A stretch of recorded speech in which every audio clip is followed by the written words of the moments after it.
¿Qué tal? Bienvenidos a Zona Fisio. Mi nombre es Sergio Trujillo, médico profesor y amante de la fisiología humana. El presente video corresponde a la séptima sesión del taller nivel intermedio Electrocardiograma 2, en donde daremos respuesta a las siguientes preguntas. ¿Cuáles son los trazos electrocardiográficos del síndrome coronario agudo? ¿Cuál es el manejo del síndrome coronario agudo? Los pacientes con aterosclerosis coronaria pueden desarrollar un espectro de síndromes clínicos que representan diferentes grados de la obstrucción de la arteria coronaria. Estos síndromes incluyen el síndrome coronario agudo sin elevación del segmento ST y el infarto al miocardio con elevación del segmento ST. Con cada uno de estos síndromes se puede producir la muerte cardíaca súbita. En resumen, la fisiopatología de los síndromes coronarios agudos se caracteriza por la obstrucción total o parcial de alguna arteria coronaria por algún trombo local o por microémbolos. El electrocardiograma de 12 derivaciones inicial se utiliza en todos los casos del síndrome coronario agudo para clasificar a los pacientes en una de las tres categorías electrocardiográficas, cada una con evaluación y necesidad de manejo diferentes. Estas tres categorías del electrocardiograma son la elevación del segmento ST, que sugiere una lesión actual, el descenso del segmento ST, que sugiere una isquemia, y un electrocardiograma no diagnóstico o normal. En el presente video nos enfocaremos al soporte vital que como proveedores de salud debemos de saber, por lo que comencemos. Durante la presente sesión nos estaremos basando en el siguiente algoritmo adaptado de la Asociación Americana del Corazón, para comprender la identificación y el manejo vital de los síndromes coronarios agudos, por lo que procedamos con la descripción general del algoritmo. Como podrán observar, el presente algoritmo describe los pasos para evaluar y tratar a un paciente que presenta síntomas que sugieren un síndrome coronario agudo. Por lo que el primer paso es identificar los síntomas de isquemia, los cuales pueden incluir presión, sensación de plenitud, opresión, dolor o molestia en el centro de tórax que dura varios minutos, molestia torácica que se extiende a los hombros, cuello, a uno o ambos brazos o a la mandíbula, molestia torácica con aturdimiento, mareo, síncope, sudoración, náuseas o vómito, molestia torácica que se extiende a la espalda o entre los omóplatos y respiración entrecortada súbita que puede aparecer con o sin molestia torácica. Una vez que confirmamos los síntomas, en caso de ser valorado primero por el servicio de emergencias médicas, por los paramédicos, es decir, en un ambiente extrahospitalario, estos pueden comenzar evaluaciones y acciones inmediatas, de lo contrario se deben hacer al llegar al servicio de emergencias. Estas acciones son supervisar y seguir el ABC de la reanimación, prepararse para administrar RCP y desfibrilación, administrar aspirina y considerar el uso de oxígeno, nitroglicerina y morfina si fuera necesario, es decir, proporcionar la mano o mona. Procedamos a analizar lo mencionado. El personal del servicio de emergencias médicas debe administrar oxígeno si el paciente está disneico, hipoxémico, presenta signos obvios de insuficiencia cardíaca, tiene saturación de oxígeno arterial menor a 90% o se desconoce la saturación de oxígeno. Una tensión elevada del oxígeno inspirado tenderá a maximizar la saturación del oxígeno y a su vez el contenido arterial de oxígeno. Continuando con la aspirina, se recomienda una dosis de 160 a 325 miligramos sin recubrimiento. Esto provoca una inhibición inmediata y casi total de la producción de tromboxano A2 mediante la inhibición de la ciclooxigenasa plaquetaria COX-1. Por lo que si el paciente no ha tomado aspirina y no tiene antecedentes de alergia a la aspirina ni indicio de hemorragia gastrointestinal reciente, administre al paciente aspirina para que la mastique. Un consejo es proporcionar 3 tabletas de 100 miligramos para asegurar 300 miligramos, es decir, le das 3 tabletas para que las mastique. Se recomienda el uso de supositorios rectales de aspirina de 300 miligramos para pacientes con náuseas o vómitos o con úlcera péptica activa u otros trastornos del tubo gastrointestinal superior. En relación con la nitroglicerina, es decir, el tinitrato de glicerilo, esta reduce eficazmente la molestia torácica isquémica y presenta efectos hemodinámicos beneficiosos, por lo que se recomienda administrar al paciente un comprimido sublingual de nitroglicerina a intervalos de 3 a 5 minutos para los síntomas en curso, si lo permite el control médico y no existen contraindicaciones. Los profesionales de salud pueden repetir hasta 2 veces la dosis, es decir, un total de 3 dosis. La nitroglicerina es un venodilatador y debe ser utilizado con precaución o no utilizarse en absoluto en pacientes con precarga ventricular inadecuada. Entre estas situaciones se incluyen el infarto al miocardio inferior e infarto del ventrículo derecho, hipotensión, bradicardia o taquicardia y el uso reciente de un inhibidor de fosfodiesterasa, es decir, Viagra y derivados. Si la molestia persiste a pesar del oxígeno, la aspirina y la nitroglicerina, puede administrarse algún opiáceo. La morfina se puede emplear en el tratamiento del síndrome coronario agudo. ¿Por qué? Porque produce analgesia del sistema nervioso central, produce venodilatación, lo que reduce la precarga del ventrículo izquierdo y la demanda de oxígeno, disminuye la resistencia vascular sistémica y ayuda a redistribuir el volumen sanguíneo. Solo que al ser un venodilatador, al igual que con la nitroglicerina, hay que tener cuidado de la presión arterial. Adicional a los medicamentos, es necesario 1. Obtener un electrocardiograma de 12 derivaciones. Si hay elevación del segmento ST, notificar al hospital receptor con transmisión o interpretación. Anotar hora de inicio y primer contacto médico. 2. El hospital notificado debería de movilizar los recursos hospitalarios para responder al infarto al miocardio con elevación del segmento ST. Y 3. Si se considera la fibrinólisis prehospitalaria, usar la lista de comprobación para uso de fibrinolíticos, de lo cual hablaremos más adelante. Continuemos con el próximo paso del algoritmo. El equipo de profesionales de la salud debe de evaluar rápidamente el paciente con sospecha del síndrome coronario agudo cuando llegue al servicio de urgencias. En los primeros 10 minutos se debe de obtener un electrocardiograma de 12 derivaciones si no se ha realizado antes de la llegada y debes de evaluar al paciente. Debes de realizar una evaluación dirigida y centrarte en la molestia torácica, los signos y síntomas de la insuficiencia cardíaca, los antecedentes cardíacos, los factores de riesgo del síndrome coronario agudo y aspectos de la historia clínica que pueden impedir el uso de fibrinolíticos. Para el paciente con infarto al miocardio con elevación del segmento ST, los objetivos de la reperfusión son administrar fibrinolíticos en un plazo de 30 minutos desde la llegada o proporcionar intervención coronaria con angioplastía con balón stent en un plazo de 90 minutos.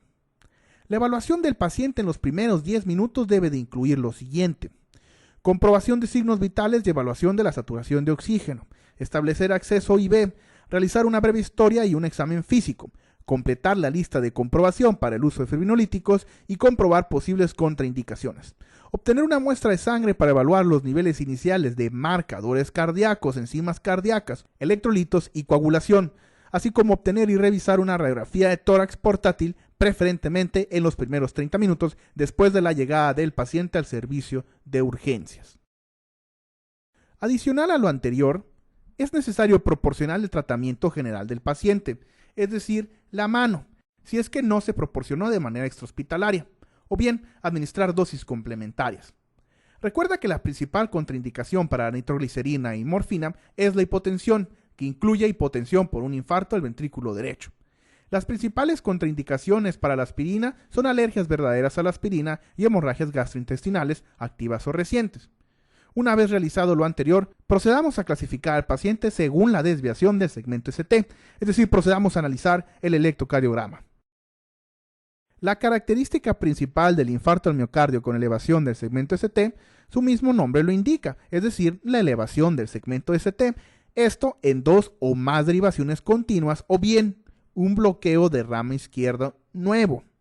Los valores límites de elevación del segmento ST coherentes con infarto al miocardio con elevación del segmento ST son aquellos con una elevación del punto J superior a 2 milímetros, es decir, 0.2 milivoltios en las derivaciones B2 y B3, y de 1 milímetro o más en todas las demás derivaciones, o un bloqueo de rama izquierda nuevo o supuestamente nuevo.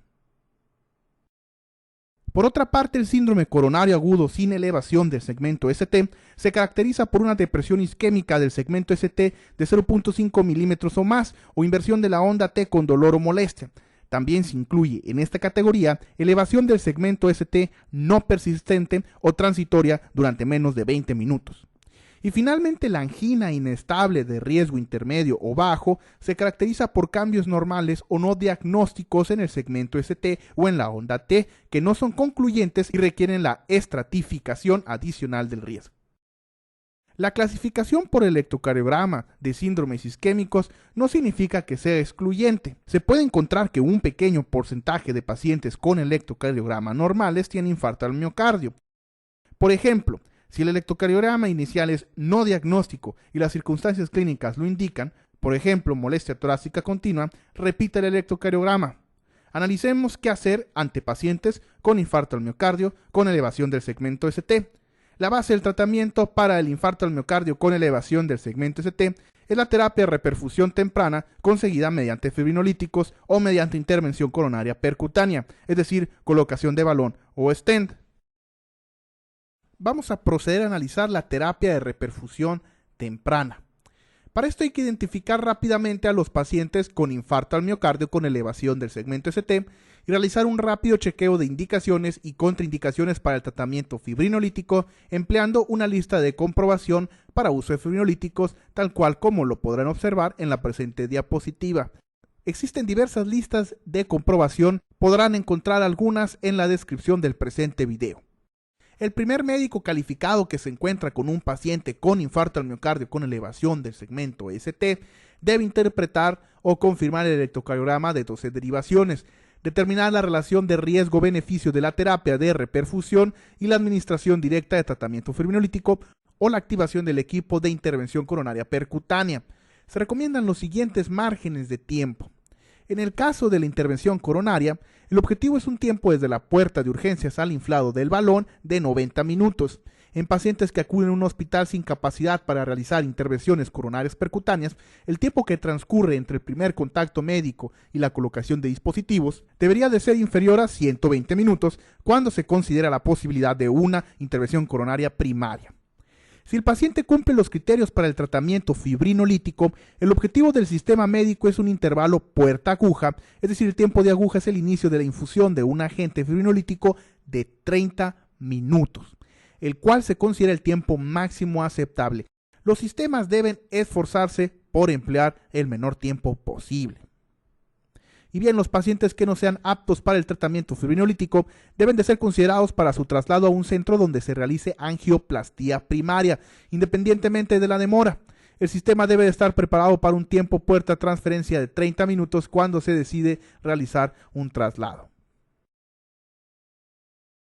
Hablando del uso de la intervención coronaria percutánea, la forma utilizada con más frecuencia es la intervención coronaria con colocación de stent.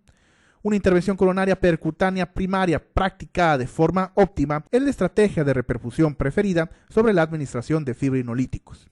La intervención coronaria percutánea de rescate se utiliza después de los fibrinolíticos en pacientes que pueden tener obstrucción persistente de la arteria infartada, es decir, fracaso para reperfundir con fibrinolíticos.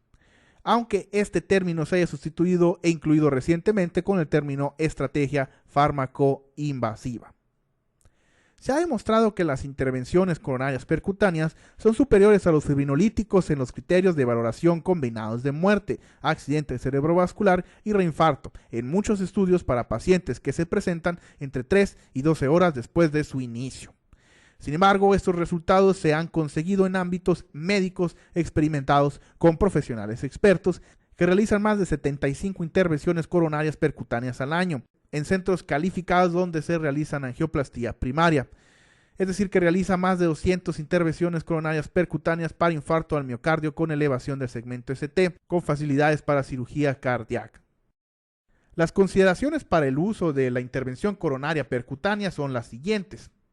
La intervención coronaria es el tratamiento de elección para el manejo del infarto al miocardio con elevación del segmento ST si se puede llevar a cabo eficazmente en un intervalo puerta-balón inferior a 90 minutos desde el primer contacto médico a cargo de un profesional calificado en un centro habilitado para la realización de intervención coronaria percutánea.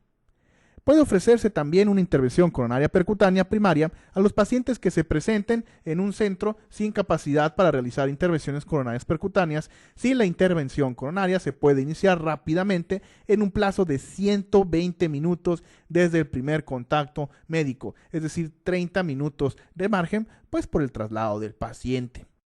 La intervención coronaria percutánea también es preferible en pacientes con contraindicaciones para fibrinolíticos y está indicada en pacientes con shock cardiogénico o infarto al miocardio complicada con insuficiencia cardíaca. Perfecto. ¿Y qué hay del uso de tratamiento de fibrinolíticos? Se administra un agente fibrinolítico, es decir, un destructor de coágulos, a pacientes con una elevación del segmento ST en el punto J de más de 2 milímetros, es decir, 0.2 milivoltios, en las derivaciones B2 y B3 y de 1 milímetro o más en las demás derivaciones, o por un bloqueo de la rama izquierda nuevo o supuestamente nuevo. Los agentes específicos de fibrina consiguen un flujo normal eficaz en aproximadamente el 50% de los pacientes a los que se administran estos fármacos. Algunos ejemplos de fármacos específicos de fibrina son el RTPA, la reteplasa y la tenecteplasa. La streptokinasa fue el primer fibrinolítico más ampliamente utilizado, pero no es específico de fibrina. Las consideraciones para el uso de tratamiento fibrinolítico son las siguientes. En ausencia de contraindicaciones y en presencia de una relación riesgo-beneficio favorable, el tratamiento fibrinolítico es una opción para la reperfusión en pacientes con infarto al miocardio con elevación del segmento ST e inicio de los síntomas en el plazo de 12 horas desde la presentación con datos electrocardiográficos de clasificación y si la intervención coronaria percutánea no está disponible en 90 minutos desde el primer contacto médico. En ausencia de contraindicaciones, también es razonable administrar fibrinolíticos a pacientes con inicio de los síntomas en las 12 horas previas y datos de electrocardiograma coherentes con infarto al miocardio posterior verdadero. Los profesionales con experiencia reconocerán esto como un estado clínico en el que el descenso del segmento ST en las derivaciones precordiales anteriores es equivalente a la elevación del segmento ST en otras. Cuando estos cambios se asocian con otros datos del electrocardiograma, es indicativo de un infarto al miocardio con elevación del segmento ST en la pared posterior del corazón. Los fibrinolíticos generalmente no se recomiendan para pacientes que se presentan más de 12 horas después del inicio de los síntomas, pero se pueden considerar si la molestia torácica isquémica continúa con elevación persistente del segmento ST. No es correcto administrar fibrinolíticos a pacientes que se presentan más de 24 horas después del inicio de los síntomas o a pacientes con descenso del segmento ST, a menos que se sospeche de un infarto miocardio posterior verdadero.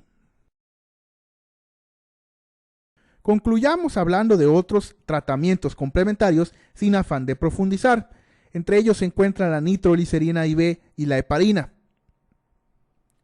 La heparina se administra de forma rutinaria como adyuvante de la intervención coronaria percutánea y el tratamiento fibrinolítico con agentes específicos de fibrina, es decir, RTPA, reteplasa y tenecteplasa.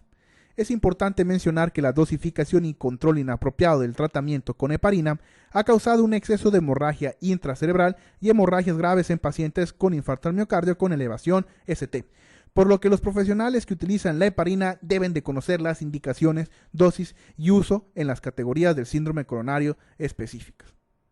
Y bien, la nitroglicerina IV está indicada y se usa ampliamente en síndromes isquémicos, aunque su uso rutinario no está indicado y no se ha demostrado que reduzca significativamente la mortalidad por infarto al miocardio con elevación de ST. Los objetivos del tratamiento con nitroglicerina IV es aliviar la molestia torácica isquémica y mejorar la hipertensión y el edema pulmonar. En resumen de los síndromes coronarios agudos, debemos identificar el cuadro clínico, es decir, los signos y síntomas del síndrome coronario agudo, proporcionar el ABC y la mano o mona, clasificar el paciente según el trazo electrocardiográfico y finalmente proporcionar, según el caso, tratamiento fibrinolítico o intervención coronaria percutánea o ambas. Muy bien, hemos concluido la presente sesión en donde hemos analizado el síndrome coronario agudo. En el próximo video concluiremos el presente taller virtual con ejercicios. Es todo en relación con el presente video. Los invito a que se suscriban al canal para que no se pierda ninguno de los videos académicos que estaremos subiendo. Además, siéntanse con la libertad de dejar en los comentarios cualquier duda que pueda surgir. Mi nombre es Sergio Trujillo y esto es Zona Fisio.